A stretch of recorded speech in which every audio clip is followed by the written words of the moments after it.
Hey, what's up guys and welcome back to Anime King 2 and I'm back with part 3 of What If Naruto Was the Grand Priest and the Omni King Reincarnation. Remember to get this one too. 100 like as usual. Share this to all of your friends on your social media platform.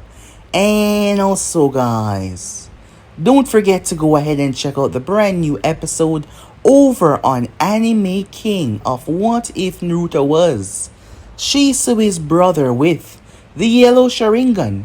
And if you're new, yes, I did have 3 more channels which I post What If on every single day for you guys to enjoy.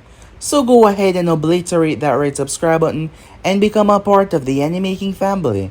And thank you for all of your help and your support guys. And don't forget to turn on the bell notification to see when I post because I do post a hell of a lot. So without further ado or wasting any more time, how about we jump right into this brand new episode. Let us begin now guys.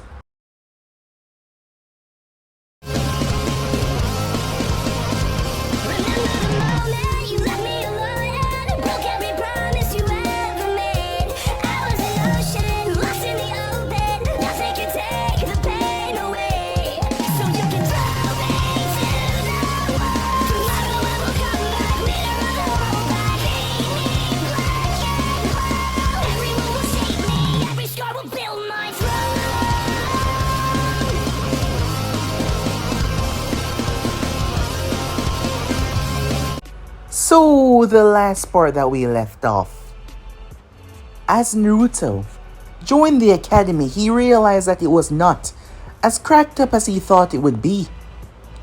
The fact that there was nothing that Iruka could teach him or any of the other teachers was just an example of what he saw as boring. However, attending lunch, Naruto saw her once again. It was Hinata Hyuga. Naruto saving her had changed her a lot, as that whole event had led through a whole different persona for her. And here she was now, tied with Sadara as number 1 in the class, fighting to see which one of them will come out on top. Yes, a lot has went through with changing her, as she was the Hyuga that the clan wanted her to be. However, she was still able to retain that care inside of her, but she was a better fighter all around. Sadara also saw Naruto once again, as she was glad to see that he wasn't a hallucination.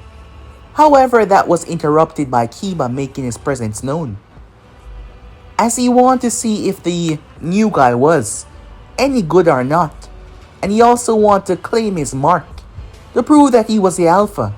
Sasuke Uchiha was standing by as one of the top boys in the class, as the other Uchihas flocked around him except for Sadara, as Naruto would soon come to learn that Sadara and Hinata, both of them did not get along that well. Given the clans that they were from and how things were set, yes, they didn't get along that well. As Kiba challenged Naruto, Iruka and Mizuki allowed the battle to go on, just to see Naruto become friends with the others, as the child was something special after all. As they saw that Kiba did not stand a chance in hell, Naruto was just toying with him. Upon putting Kiba asleep, he woke him up.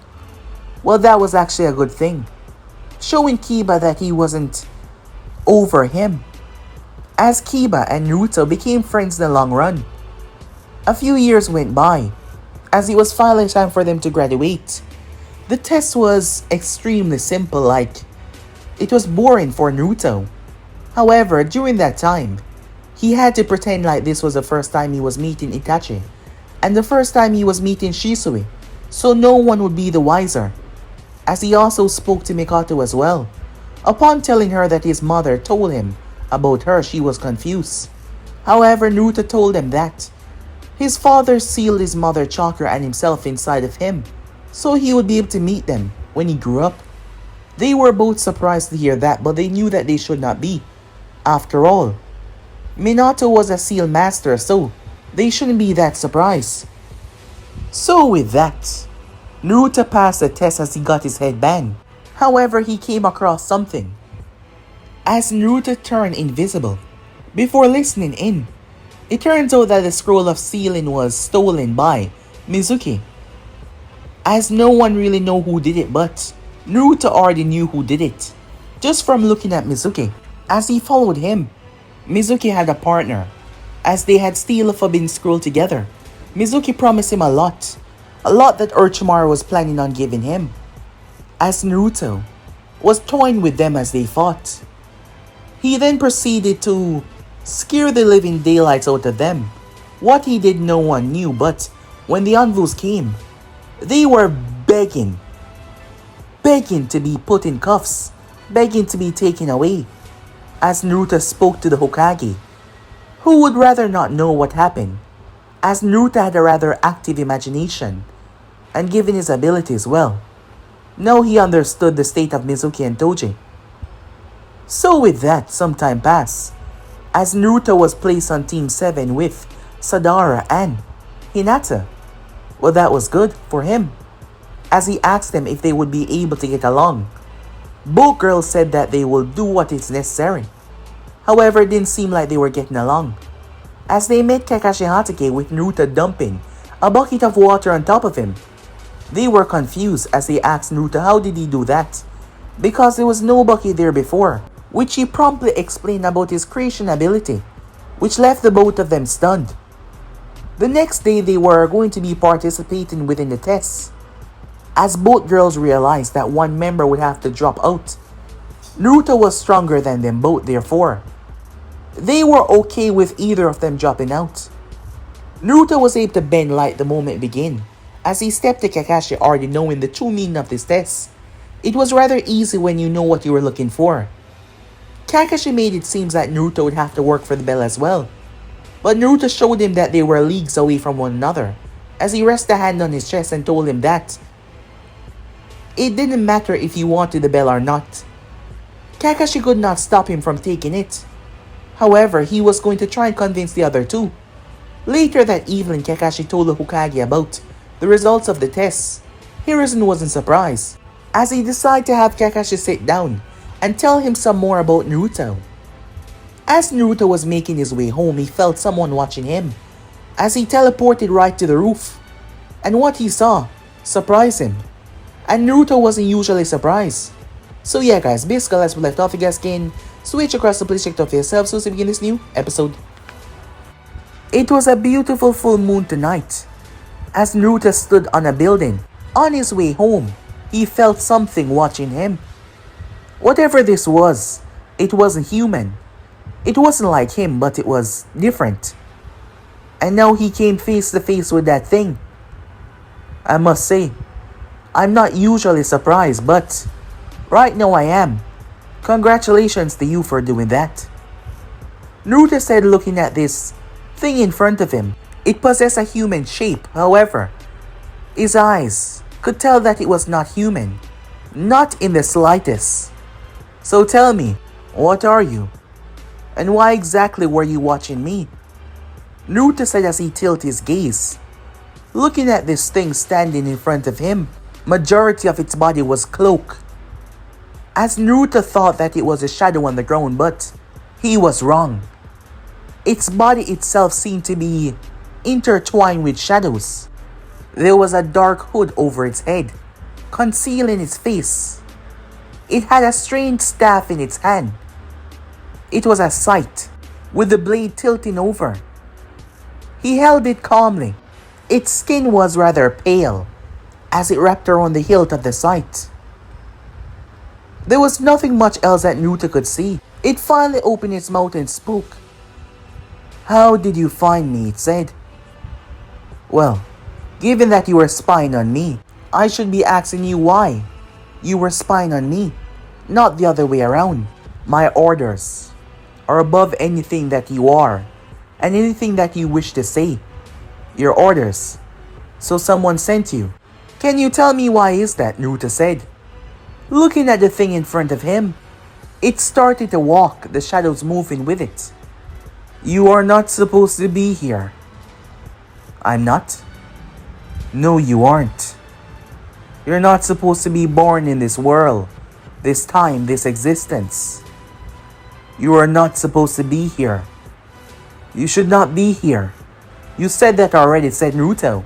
Your existence has angered many. The justified thing for you to do right now is to give up your life and give up your powers. Otherwise, what will follow is something that you won't like. Are you threatening me? Said Naruto. A mere warning. And if you know what is good for you, you shall follow that warning. Naruto gripped onto the hood. As he ripped it downwards, the entity was shocked. It was confused. It jumped away. Its face being revealed for all to see. Just like its body, its face also looked a bit humanoid. However, there was no eyes in its socket. Just a pitch black empty darkness. Its mouth was a maw, the lower half gone. Yet it spoke perfectly clear. How did you do that? How did you reach me? It said with clear frustration and confusion. Good. I can finally see your face. Now, said Naruto. Once again, Naruto gripped the thing by its throat. As the thing could not react. I want you to listen to me and listen to me clearly. It raised the sight. Disappear, said Naruto. The magical sight turned into dust.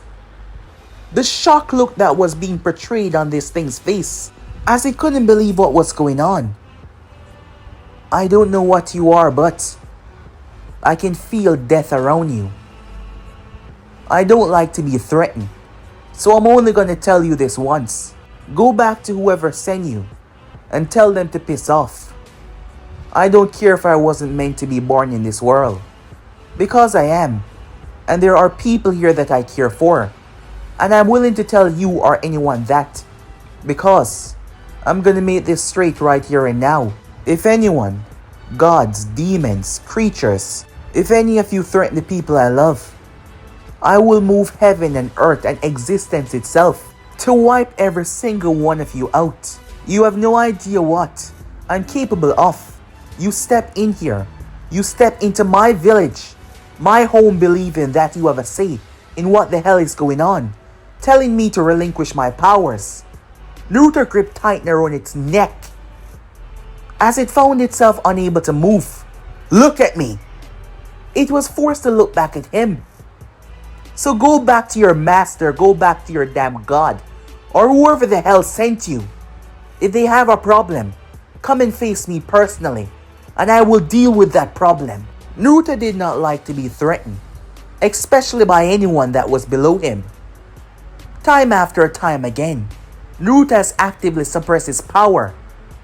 The amount of things that he could do, the amount of powers that he could possess. To be threatened by something in this very universe was something that was a very insult to his very name. Now, leave! His very words sent the entity blasting back to where it came from. It crashed hard on the ground, its body creaking. Just the words alone was able to put drastic pain on the thing. It rose to its feet, hobbling slightly. It was walking on skulls of all kind, as it made its way off. Meanwhile, as Naruto stood there, he simply headed home, making his way off. Time skip. Naruto released a sigh, as a brown cat was currently scratching at his face with all of its might. However, its claws were unable to break his skin. Naruto was holding the thing with one hand. You're a pesky little thing, aren't you? Naruto said. As the cat started to disappear in his palm, he erased it. He then held his hand out, and the same identical cat formed in his hand. However, it was much more nicer, as it crawled up his shoulder and started to lick his cheek. There, that's better, said Naruto. As his team landed, hey, I got it, said Naruto, as he held the cat up, who was rubbing its face against his cheek. What the hell? Sadara said. How the hell were you able to tame that devil? I guess it just liked me, said Naruto, as they headed towards the tower. It's been over a month and a couple of weeks since They began D-rank missions. And so far things has been going good except for the horrible D-rank missions that were so boring. Once again, Naruto has proven that he did things that he wanted. He respected Hiruzen Sarutobi. He cared for his parents after meeting them. And they wanted him to take care of the village, to protect the ones that he loved and cared for. However, Naruto's emotions were different from many others. While most people would have subdued the cat and brought it back, Naruto killed it. There was no if or but, he killed the cat. He completely erased it. And then he brought it back to life. Not exactly the same, but features and emotions and memories were the same. But this one was created by him. That was the difference between him and the normal people around him. How they handle emotional response and how he handled them. Similar to what he did to that thing that attacked him on the roof. And showing that he did not really care what they did, because he was confident in the power that he possessed. The woman was so happy as she hugged and squeezed the cat, who seemed to be rather happy to be back with his mother.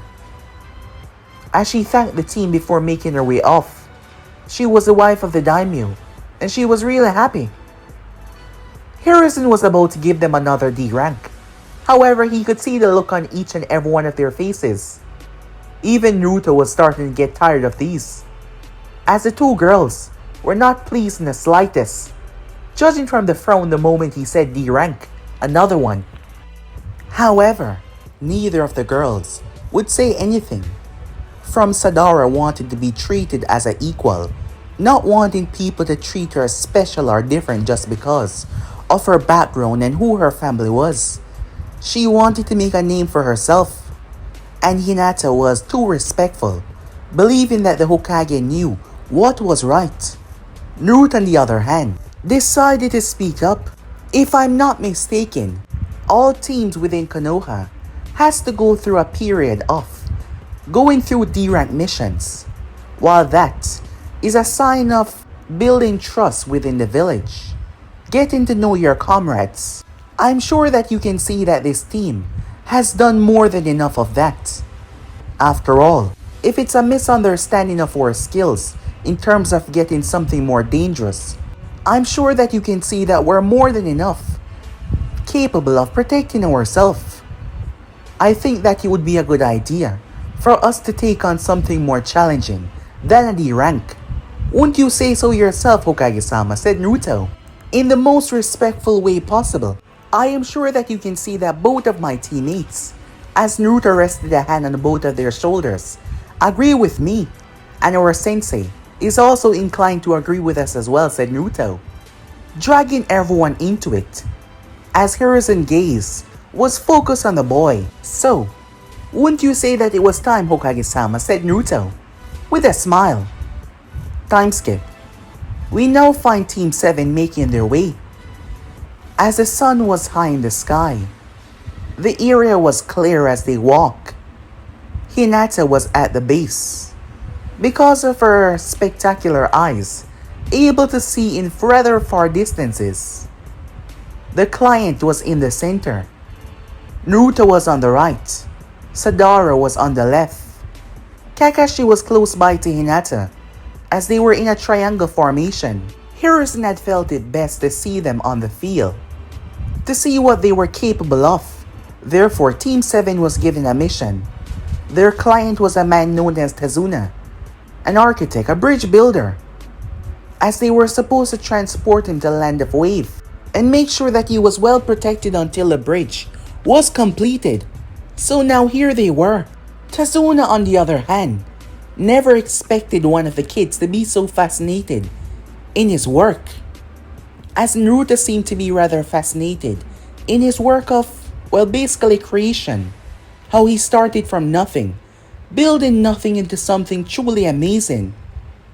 As Naruto was asking him rather complex questions in terms of the metals that he used, the structure, how he created a proper base, Tazuna had to say, this kid wasn't so bad. At first impression, he thought they were a bunch of brats that would have gotten him killed the moment they stepped out. However, he had to say that he liked the kid attitude. As for Hinata, she was turning her eyes off and on to check the area every now and again when she noticed something, as there was two people situated in a puddle genjutsu over to the side. She immediately got Kakashi's attention and gestured. However, she was confused by his reaction. All he did was eye smile at her, and he did not inform the others. Perhaps he already has the situation under control, she told herself as she got in line. However, she was getting more and more worried when they passed the puddle and he did not do anything. Both of the men erupted out of it. Now, he was definitely going to do something, she thought. However, to her surprise and shock, he got captured and ripped apart. However, through her eyes, she saw exactly what happened. She took a step back as Miyaizu and Gozu gaze fell on her. She immediately dropped into a gentle fist stance. However, a kunai shuriken was thrown as it stabbed into the chain, stopping it. Sadara, breezing past her, landed on their shoulder and delivered a brutal kick to them both, dislodging the gauntlet from the chains. She then flipped, landing in front of Gozu. Miyaizu, on the other hand, he dashed forward, the blade gauntlet on his arm, ready to slice right through his opponent. However, he came to an abrupt stop. Holding the broken blade in his hand was Naruto. Miyaizu was confused as he looked down towards the gauntlet that was broke, as Naruto stood beside him as he poked his finger with the blade. Poison. A quick move to take down their opponent while they're trying to evade, not to get sliced for their life. A simple scar can cause them to weaken. What the hell? Miyaizu thought as he spun, swinging his hand around. However, Miyaizu jumped away. Confusion marred his face under his mask. What the hell was that? He wanted to attack, however, his body moved on its own in fear. Instincts kicked in and told him to jump away. He heard his brother cry as he snapped his gaze to the right. Both Hinata and Sadara took on Gozu, as Hinata realized that Naruto had this one covered, not to mention the client was more than protected. The both of them took him on. He underestimated them, thinking they were just weak little girls. When Hinata palms slammed into his stomach and Sadara kicked, crashed in his face as he was sent launching. Miyaizu, on the other hand, clenched his fist as he looked at Naruto. Your friend over there seemed not to be doing so good. How about you just give up before you also get hurt? You cocky little shit, Miyaizu said. I'll teach you to respect your elders. He dashed forward as he was able to get behind Naruto. It's over, he said, as he pulled out a strange blade.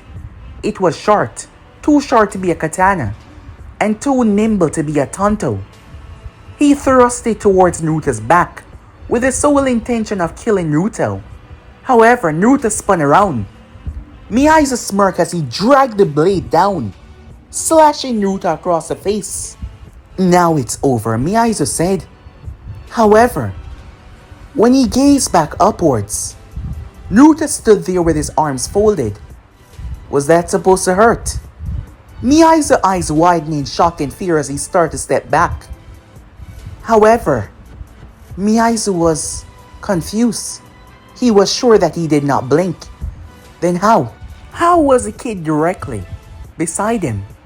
He didn't understand. How was he able to clear the distance? What was going on?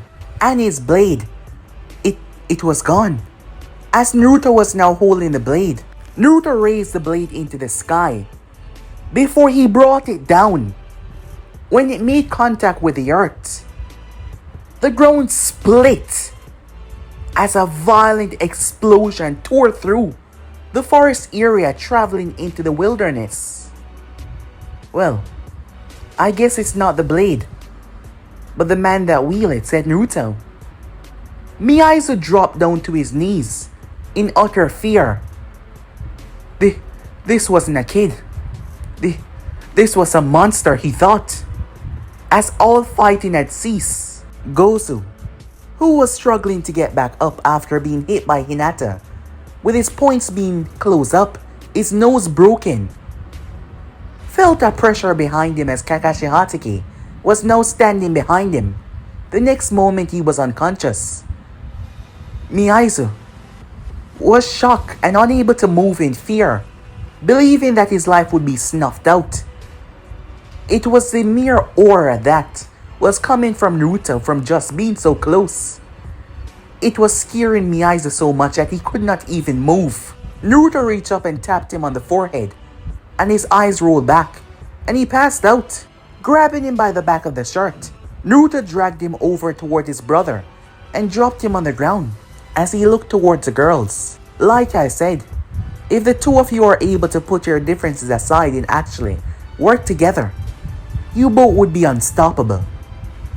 As Naruto gazed back towards the unconscious brother that Kakashi was holding, his remark made the both of them smile slightly before their gaze met each other, and that smile slowly disappeared as they simply focused on the situation at hand. Naruto, would you bring him down? Kakashi said. Naruto glanced up as he held his hand up, being dragged out of the air, surrounded by a round barrier, was Tazuna. One moment he was on the ground, the next he could see what was going on down below. And there was no surface that he was standing on. Well, he could not see it. So he was scared until he realized that this was the Konoha team doing. Most likely that boy, after seeing what he did with that blade.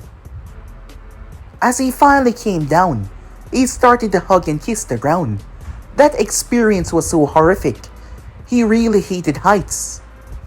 Who knew? Good job, team, said Kakashi. You all assess the situation and quickly fall in line to handle a threat, and also keeping the client safe as well. He eye-smiled at them. Why were you trying to fake your death, Sensei? Sadara asks. I wanted to test something. First, to see how you guys would react, and secondly, to see who they were coming after. These two are missing names from Kiri, the Demon Brothers, and they always have a target. I thought they were coming after me, but it didn't seem like I was a target. Oh, you're not, said Naruto. He is. As they all gazed towards Tazuna. His country is currently being sieged by a tyrant, and he lied about the priorities of the mission, because I presume that this village doesn't possess enough funds to pay for a high-rank mission and to deal with the tyrant that is plaguing his land. Kakashi looked towards Naruto. How do you know that? He asks. Oh, he told me. I did not say such things, Tazuna said. Oh, you don't remember, Naruto said to him. You see, when we were coming here, and I was asking you about your village and your buildings and your architect and all of that, my words can sometimes be rather compelling when I want them to be. So I simply asked you, why are you so jumpy? And you spilled everything. Kakashi looked towards Naruto confused. I was standing beside you the entire time. Oh, I stopped you from hearing it. I simply allowed you to hear the conversation that we were having before repeated. But how is that possible, said Kakashi. Oh, I can mimic sounds that I hear by using the wind, said Naruto. I also use the wind around us to avoid you from hearing what was being said between us. Kakashi knew that he shouldn't be surprised from his conversation with the Hokage, but why would you do that? I needed to test something, just like you needed to test something. Besides, we were never in any real danger, and as you can see, this also helped. Naruto glanced over towards the girls before he continued speaking. I wanted to see if he was trying to lead us to our death, despite what his village was currently facing. However, the moment he saw them, remorse compassion, and fear start to leak out of him. He didn't want us to die. He was overwhelmed with remorse, knowing that he brought us into this without proper information. That is what I wanted to see. And besides, those two were far too weak to pose the actual challenge. Even for you, Naruto said. So, am I correct or am I correct, he said, looking towards Tazuna. Having no choice, he spilled his guts, telling them everything, most of what Naruto had already said. And the man who was behind this all was Gato. Time skip. I wish you all luck, a man said to the group, situated on his boat, as Tazuna shook the man's hand. Tazuna was so grateful that they decided to still accompany him on this mission despite the fact that he lied to them. He was grateful for them, and this kid was the one that made it all possible. Even when he knew that he was lying, he still allowed them to tag along. So now here they were. Hinata activated her Byakugan. Something is not right, she said. Dismiss. It's not normal. Small amount of chakra is within it, she said. Everyone, stay on your guard, said Kakashi, as the group continued to make their way. As they stepped through the mist, it was getting thicker and thicker and thicker. Hinata started to show some discomfort. It's alright, said Kakashi. As he told her to deactivate her eyes, the mist was becoming a problem. It was becoming too much saturated with chakra, and her eyes were sensitive to chakra. And with so much of it being around, it can mess with her visuals. As they started to make their way through the mist, when they came to a stop when they heard movement in the bushes, all of them peered down towards it ready to strike, until a rabbit jumped out. However, Kakashi immediately noticed the color of said rabbit. It wasn't normal. It was something that was kept in captivity. Duck! He shouted at them as he tackled the client down. All of them hitting the floor, except for one, and that was Naruto. Watching the blade whip toward his gaze, a staff materialized in his hand, as he used said staff to hit the blade, sending it sailing in the opposite direction as it crashed into the ground. Frustrated but appearing on top of his blade handle, glaring towards Naruto especially, was Zabuza Momochi. His deadly gaze focused on the boy. Have you ever heard the saying, don't touch what doesn't belong to you? Well, considering that you were trying to remove my head with that blade, I think I was more than justified.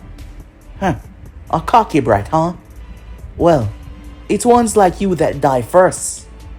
That is when he noticed. No wonder the demon brothers did not make it. Kakashi Hatake, he said.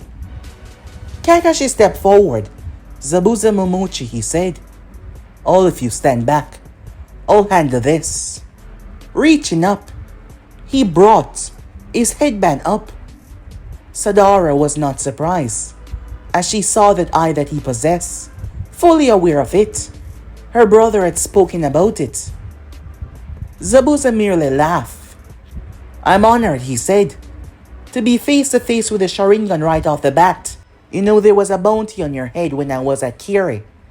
I guess, after all these years, I'm going to be the one to collect it. Do as you must. However, you're not getting past me, said Kakashi. His gaze focused on Zabuza. No wonder they fear you that much. Those cold, undetermined gaze. Well then, let us see who will get past who, shall we? With that, the mist was getting more and more thick. It was him. Hinata said, who is that guy? Tazuna said, a very dangerous missing in that's after your head. But don't you worry. We're here, and you're gonna be just fine. Both girls reacted to his words.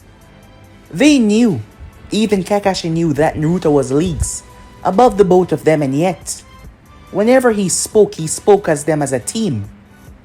He did not see himself as some person that treat them less just because of his powers, and that is why they respect him so much. Yeah, he's right, Sadara said. There's nothing to worry about, as she gripped the kunai in her hand. Because we're here. and we promise to keep you safe. And that is exactly what we will do, said Hinata, finishing her sentence. However, the bloodlust started to hit them. Both girls were taken aback, as they've never had to face such bloodlust before. Zabuza was really letting it loose, as Naruto mouthed something under his breath. The next moment, the bloodlust was gone. A confused look was on Zabuza's face. What the hell? I figured I would tone that down, said Naruto. Zabuza was confused. Why was his bloodlust no longer affecting them? How? It was like the kid destroyed somehow. But that was just crazy. As the battle started up, Zabuza used the mist to get in between them. And it's over, he said. His intention to cleave all of their heads straight off, his massive blade raising up. However, Naruto held the hilt of the blade. Zabuza was shocked. What the hell? He snapped his gaze to where Naruto was, but he was no longer there. Don't worry. You're gonna get off lucky because I'm not your opponent. Naruto released the blade as Kakashi kicked Zabuza away, as the both of them started to clash against one another. However, Kakashi messed up, as he got trapped on top of the water. Zabuza started to chuckle, and just like that, it's over.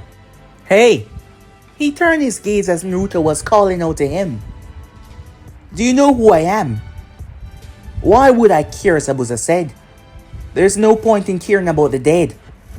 My name is Naruto Namikaze. If that name rings a bell, my father is Minato Namikaze. Zabuza looked surprised. I did hear some rumors about that.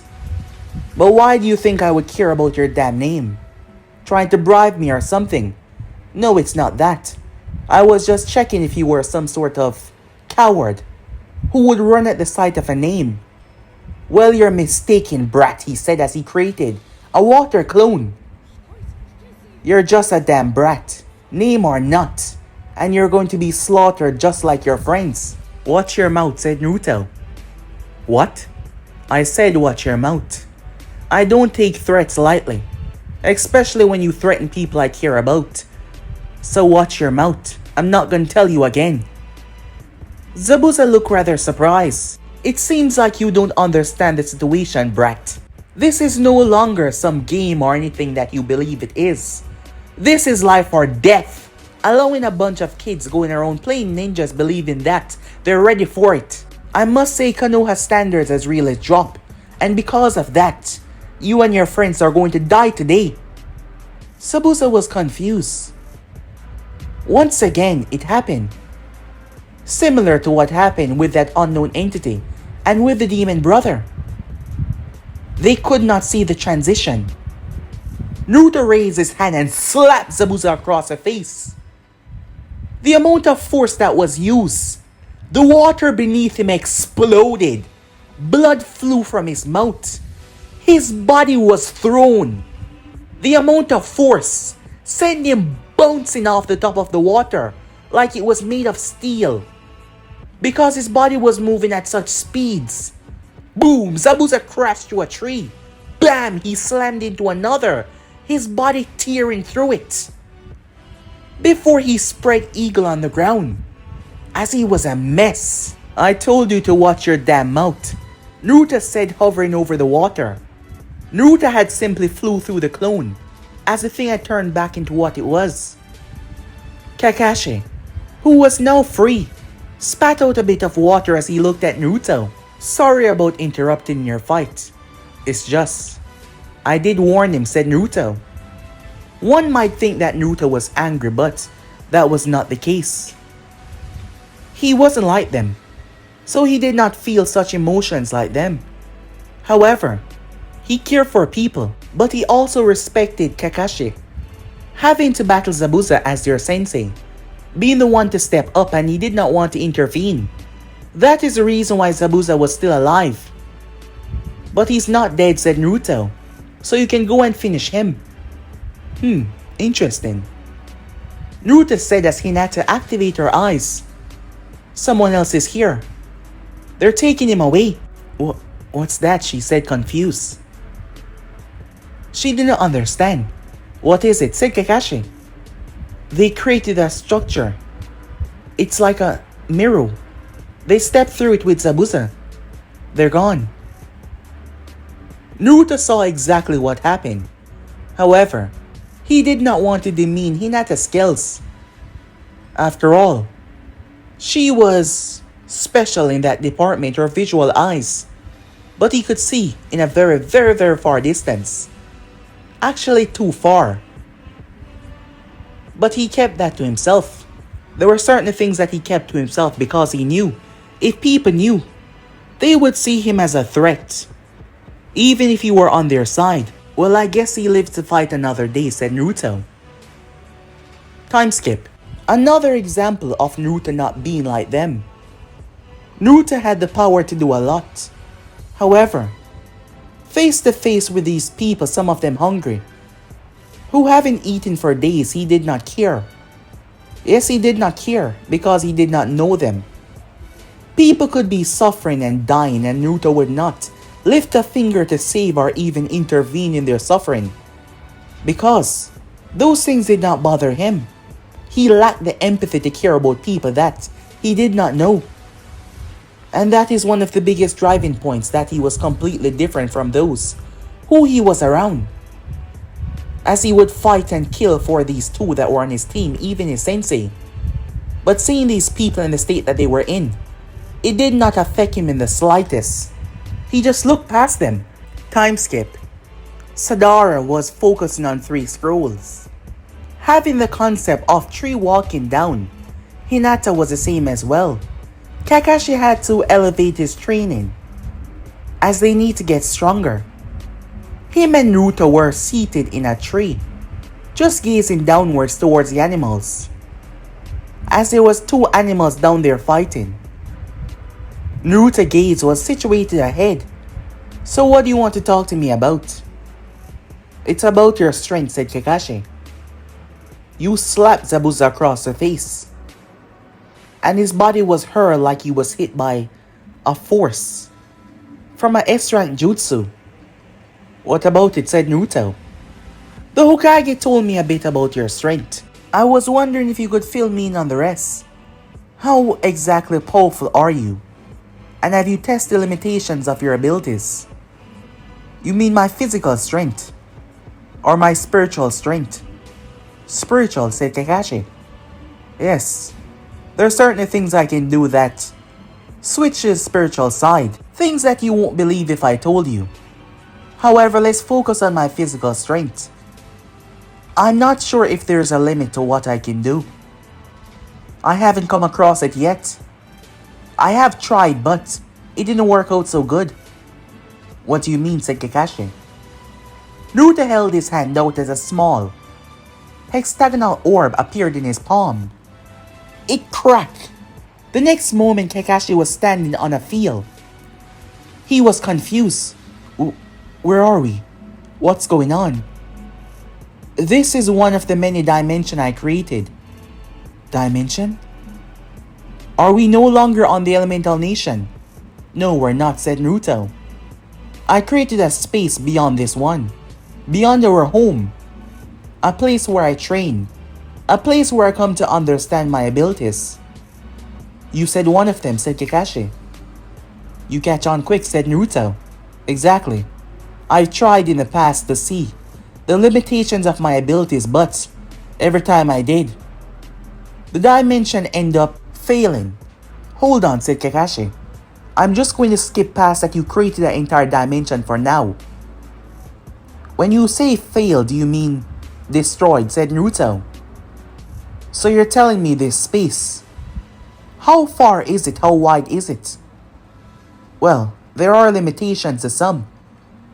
But so far I've created one that is big as our world, and maybe even larger.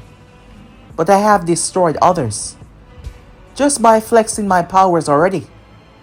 So you must understand, I have to keep myself in check. The Hokage already knows about this, but after years of supervision, he has full faith that I do.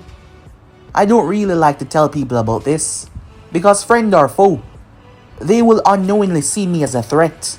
But you are my sensei, and I trust you. My mother and father certainly did. What? Said Kakashi. I spoke to them, said Naruto. You did? How? Well, it was simple. My father sealed their chakra inside of me before they passed away. They told me everything. I was able to keep them around for some time. However, eventually I allowed them to leave. After I spent enough time with them, they told me about their life. They told me about you.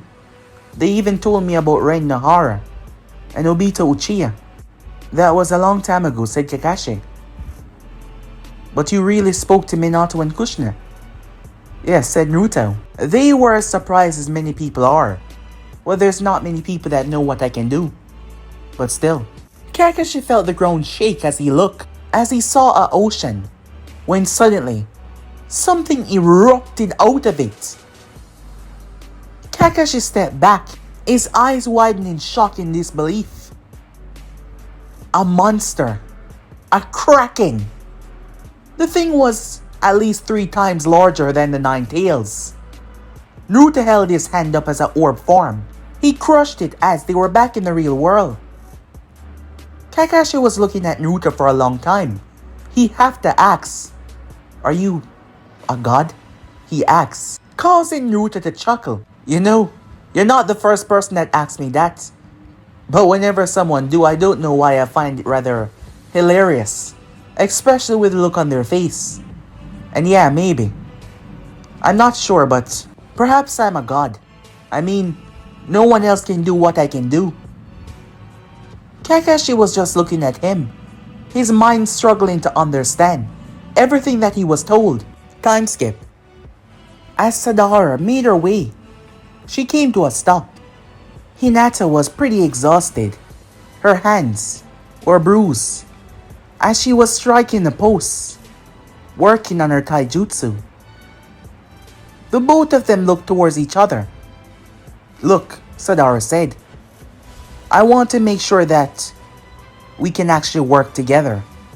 I know that our clans don't get along, and we never really get along. However, we're on a team now. And I want to put aside our differences in order to work as a team. Us being at each other's throats and not cooperating with one another will just make things bad for us. So, what do you say? I was just about to say that, Hinata said, getting back to her feet. While my clan and yours don't get along, that is not what defines us. And we are truly on a team now. We are comrades. She held her hand out. Choose, she said. Choose. As they grabbed each other's hand and shook it. It was a long time coming, as they haven't been really getting along. But the both of them were able to put aside their pride and focus on what they were doing now. Throughout dinner though, Inari blew up on them, as the child ended up tearing himself out and running off in anger. Throughout his conversation, Naruto did not pay him any mind, because he simply did not care. The one that spoke to Inari was Kakashi. Later that night, as everyone was sleeping, we find Naruto sitting on the roof as he gazed upwards. However, like said earlier, Naruto was not only seeing the stars, Naruto was seeing beyond them. The next moment he was gone. Standing at the edge of the planet, Naruto broke through. Naruto gazed upwards as his gaze fell on the sun, as he looked down towards the planet that they reside in. He looked around. He's done this before, but he's never gone truly beyond it. Right now his life was content, and everything was alright. However, soon enough, he will have to see what this galaxy has to offer. What this universe has to offer. What everything really was. Kakashi's question was valid. Maybe he was a god that was sent here by mistake, placed here by accident, because there was no shinobi or anyone here that would be able to be a match for him. However, as he stood there, He was right about that. However, the problem was, there were others. Beyond this dimension, there has to be balance. There has to be perfect synchrony. The balance is always kept. A long time ago, one had broken this balance and stepped into the path of the deities, the path of the gods. However, he was lucky that he wasn't snuffed out by the others because he brought balance once again. He brought balance by leaving behind others with strength of darkness. This person was known as Shibai Osusuki, a being that was beyond the elemental nation, a being that had transcended his physical form and become a god in order to step with those that were above the dimension that he once resided in. That thing that had fought Naruto on the roof. Well, fight was a misconception. It was mainly Naruto threatening it. It had returned to its master, and its master was a very powerful being. Death. It wasn't metaphorical. It wasn't something that was a name for it, but straight up death. The Reaper that claims the life. The Reaper that passed on the souls. He had Reapers under his command, but he was the original Reaper, the true incarnate of death itself, a being without a face, his hood shrouded in darkness. He had a staff that could cut through dimensions itself. Death, the keeper of the souls. It was one of his emissary, known as Odin. Odin had went to the elemental nation to keep an eye on this threat that was rising. This was the first time that they found a threat this dangerous, because he could feel the quaking of his power when Naruto brought the dimensions down. And it was becoming a problem. Not even Shibai had brought such worry. However, Shibai had elevated himself. Death was walking. The spectral being was making its way, its powerful sight in his hand. As it arrived, it came to a stop when suddenly the air started to move. As power started to generate in the sky, as they stood in a strange void that possessed a sky somehow, it came together and formed someone. Long flowing white hair. He had blue eyes that were glowing. These eyes were special. They were known as a Jogan. In his forehead there was another eye, a third eye that was currently closed. His clothing consists of pure white, with Megatama markings on it. As his feet touched the ground, he seemed to simply step into reality itself, like he was nothing, and then he became something. I must say, I'm surprised I got this visit from you. I thought your purpose was to destroy me for my step into your world. Death looked at him. As it spoke, its words were unnatural. However, Shibai could hear him rather clearly, while their levels were not the same. Understanding was there. Your squadron, where you left those offsprings of yourself. If a human were to hear this tone, they would probably lose their mind, but Shibai was no human. Something has arisen. Something has been born. Death held its sight up and cut reality, allowing a window to appear. That is when the visual of Naruto could be seen. As it was a visual of Naruto and Odin on top of the roof. Shibai looked rather surprised, as the transition in his move was so fast, immensely faster than sound. What is this? It's clearly not human. Yes, I know that, but it's pretending like it is. It is able to suppress its power to the point that you can't sense it. The only reason why I'm aware of it is simple. It entered my domain and it stole from me. Someone stole from you. Of all people, enough. You know why I can't step in myself without any ritual, without any chance of being summoned. I need you to get rid of him. You're asking me to kill someone for you. This is your dimension, your section of the universe, where all of your pawns are. I have overlooked their passageways of getting beyond. Death itself, by consuming those pills, you know that I can get to them. Unlike the others, they've long passed their time. Are you saying that I owe you, Shibai said. Yes. I want you to kill this boy. He's going to become a problem not just for me, but for all of existence very soon. Others are getting aware of him. Others? You mean, yes. And if they find out about him, there will be a war. Not on any scale that you've ever seen before. I'm afraid that time and space itself are all threatened to be destroyed during this war. So, I want you to kill him, to prevent this from happening. You would like me to go and kill him?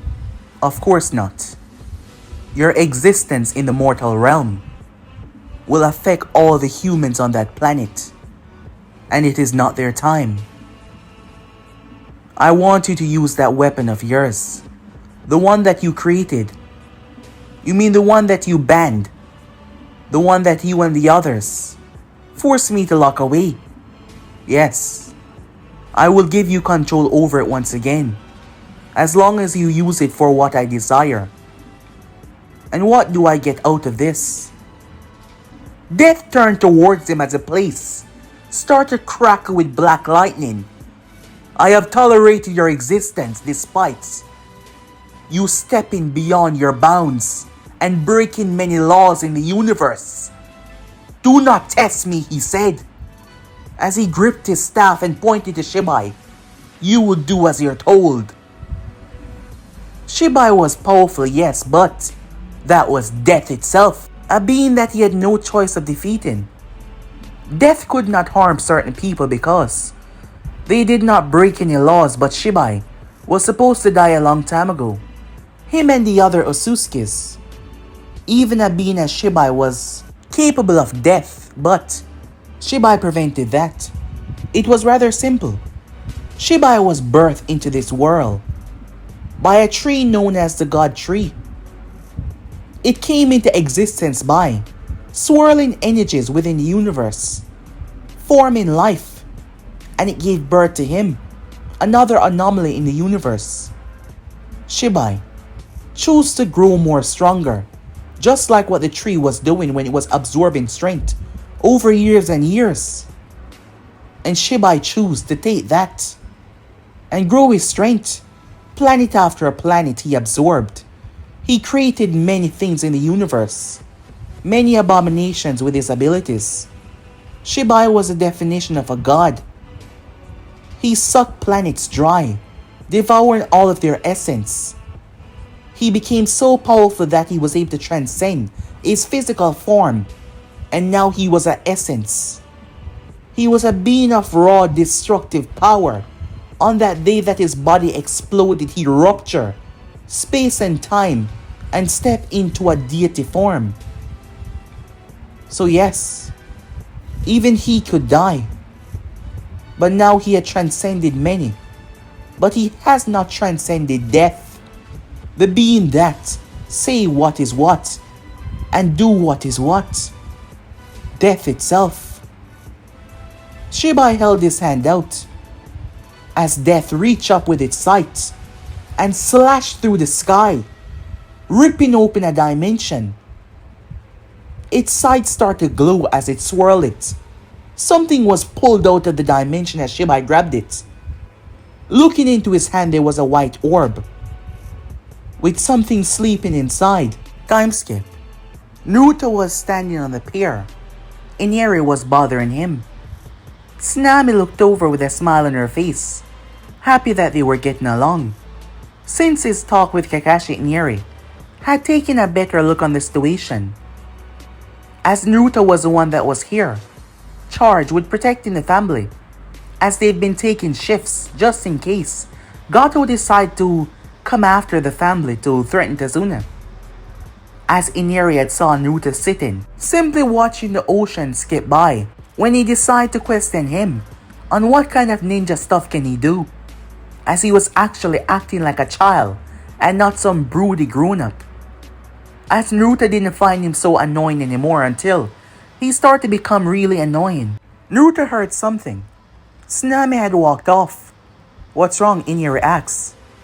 Naruto simply walked as he followed him. When they heard it once again, Tsunami was grabbed by one of the thugs. Inari's eyes widened. Mom?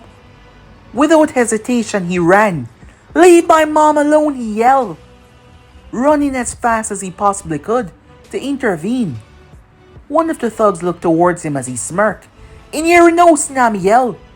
The thug raised his hand to knock her out, but Naruto arrived and grabbed his hand. With a simple touch, the man's hand started to become invisible. He screamed as his body was eviscerated. Now for you, he said. The other one started to run for his life, not wanting to face the same fate. However, Naruto appeared in front of him as he swiped with his blade. The thing shattered into pieces across Naruto's skin. No, that wasn't very nice, now was it? Naruto slammed his fist in his stomach. His eyes went wide as he was thrown. His body was moving at such a speed that it burnt up. The friction, the speed that he was going, the wind resistance. His body burnt up before it crashed. As Naruto stood there completely unaffected, as he watched Tsunami hug Inari, holding on to him for dear life as she was worried that he would have been killed. You two stay here. I'll make sure that no one else comes this way. It seems like it's about to begin. Wait, Inari said. Is this it? Is Gato coming? If he does arrive, I'll do you a favor and get rid of him, said Naruto. With that, he teleported away, leaving the two of them there, leaving Inari there with the idea. Time skip. The battle had already begun. Hinata was worried. She could not leave the client alone. However, Sadara was facing off against Haku. It was Zabuza apprentice, the one that had saved his life. Hinata was worrying as she could see what was going on inside. Sadara had activated her clan's signature eyes, the Sharingan, during the stress of the battle. The problem was, while she was fast, while she was skilled, Haku was using reflection, the light, to get the one up on her. I already told you it doesn't matter. You cannot win. Haku was looking around at the same time. Zabuza had warned him about one of them, the boy that was with the group. He was to be taken extremely seriously. Zabuza had came here with the intent to fight that child first. However, he was not here. They had to get this over with quickly. He told Haku to not waste any time. Haku decided to end this once and for all. Hinata clenched her fists. She wanted to help, but she could not leave the client, as her gaze tried to see through the mist that were covering Kakashi and Zabuza. However, the chakra density was so strong, yet she pushed past it despite the strain on her eyes, as she saw the two clashing against one another. Come on, Naruto. Where are you? She said. They could really use his help here. Naruto appeared on the bridge, a few feet ahead of her, as she blinked in surprise. Naruto, she said. He looked towards her with a smile as he twirled a staff in his hand. That is when he saw. He moved through the mirror, phasing right through it like light itself. Sadara thought it was over for her. However, something blocked her. When she opened her eyes, as her Sharingan peered up at his eyes. "Are you alright?" "Naruto?" "Yes, it's me," he said, as he picked her up in his arms. Without hesitation, "Everything's gonna be alright now. You did amazing." Naruto slapped his staff down on the ground. The moment it did, every single mirror shattered, forcing Haku to jump away. "No you don't," said Naruto as he thrust his hand out. The mirrors started to reform their own Haku, as Naruto pulled him right into it. Haku was surprised and confused. What is this? How are you?" He tried to move but he could not. "Let's see how you like it." Naruto slammed the staff in the mirror and shattered it, trapping Haku in his personal space and breaking it. Everything simply shattered and clattered to the ground. Haku was gone as Naruto bumped Sadara on the head with his staff. All the needles vanished from her body. The blood vanished, the scrapes vanished. She was completely fine. She looked at herself. What did you do to him?"